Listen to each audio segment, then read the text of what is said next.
বুড়ি বিপণী মৌলানা সাহেব চলে এসছে। জামাই কই? প্যান্ডেলের দিকে নাই। না, প্যান্ডেল ঘর সব জায়গায় খোঁজা হয়ে গেছে, বিয়াই কেউ দেখতে পাসনি। তুই একবার ফোন করে দেখ না।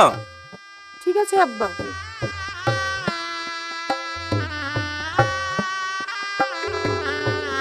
হ্যালো, কোথায় আছো তুমি? আব্বা তোমাদেরকে খুঁজে খুঁজে পাইছে না।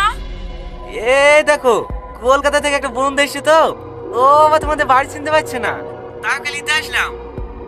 ও তাড়াতাড়ি আসো, বিপরণের জন্য কাজী সাহেব এসে বসে আছে। বন্ধ করুন এই বিয়ে। Constable arrest him. কেন স্যার, কি হয়েছে? হ্যাঁ, আমরা তো ভালো ভেবে দিছিনি, ছেলে মেয়ে দুজনে সাবার লোক। হ্যাঁ, আপনারা বিয়ে আটকে দিচ্ছেন কেন? কি রে, পালাচ্ছিস কোথায়? তুই ছেলের বাবা না?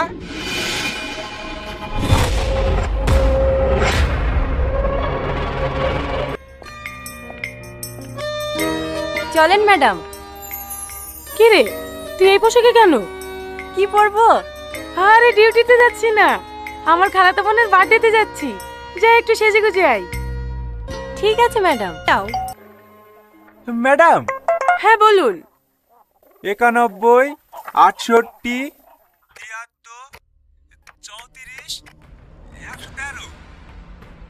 ওকে, আইএফসি কোডটা বলুন। হ্যাঁ, SBIN। লাস্টে 20 তো? হ্যাঁ ম্যাম। দেখেন আপনার অ্যাকাউন্টে টাকা চলে গেছে।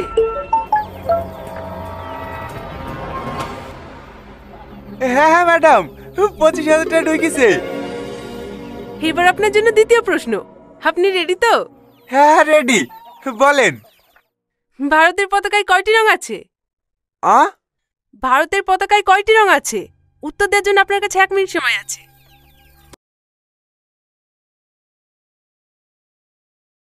হ্যালো ভিউয়ার্স, আশা করছি আপনারা সবাই ভালো আছেন। আজকের ভিডিওতে আমি আপনাদেরকে জানাবো যে মাস্টারমাইন্ড নাটকের 3 নম্বর পর্ব কবে এবং কখন আসলো। তো আপনারা অনেকদিন ধরে আমাকে কমেন্ট করতেছিলেন যে ভাই মাস্টারমাইন্ড নাটকের 3 নম্বর পর্বটি কবে আসবে সেটি বারবার জিজ্ঞেস করতেছে। আজ প্রায় 2 মাস হয়ে গেছে, এখনো মাস্টারমাইন্ড নাটকের 3 নম্বর পর্বটি আপলোড করা হয়নি। তো এখন কখন আপলোড করা হবে বা কবে আপলোড করা হবে সেটা আপনারাও জানেন না। আজকে আমি এই ভিডিওটি আপনাদের বিস্তারিত সবকিছু জানাবো, তাই আমার ভিডিওটি আজকে ফার্স্ট থেকে লাস্ট পর্যন্ত দেখতে থাকুন। তো মাস্টারমাইন্ড নাটকের 1 ও 2 পর্ব আপনারা কে কে দেখেছেন এবং আপনাদের কাছে কেমন লাগলো আমাকে কমেন্ট করে জানাবেন। মাস্টারমাইন্ড নাটকের 2 নম্বর পর্বটি খুবই ইন্টারেস্টিং এবং ইমোশনাল একটি পর্ব ছিল। তো এই পর্বটি দেখার পর আপনারা 3 নম্বর পর্বটি দেখার জন্য অনেক এক্সাইটেড হয়ে বসে আছেন। তো আজ প্রায় 2 মাস হওয়ার পরও কেন 3 নম্বর পর্বটি আপলোড করা হচ্ছে না? তার কারণ হচ্ছে কি, মাস্টারমাইন্ড নাটকের যে টনি, তাকে রিয়েল লাইফে নাকি পুলিশ ধরে নিয়ে গেছে।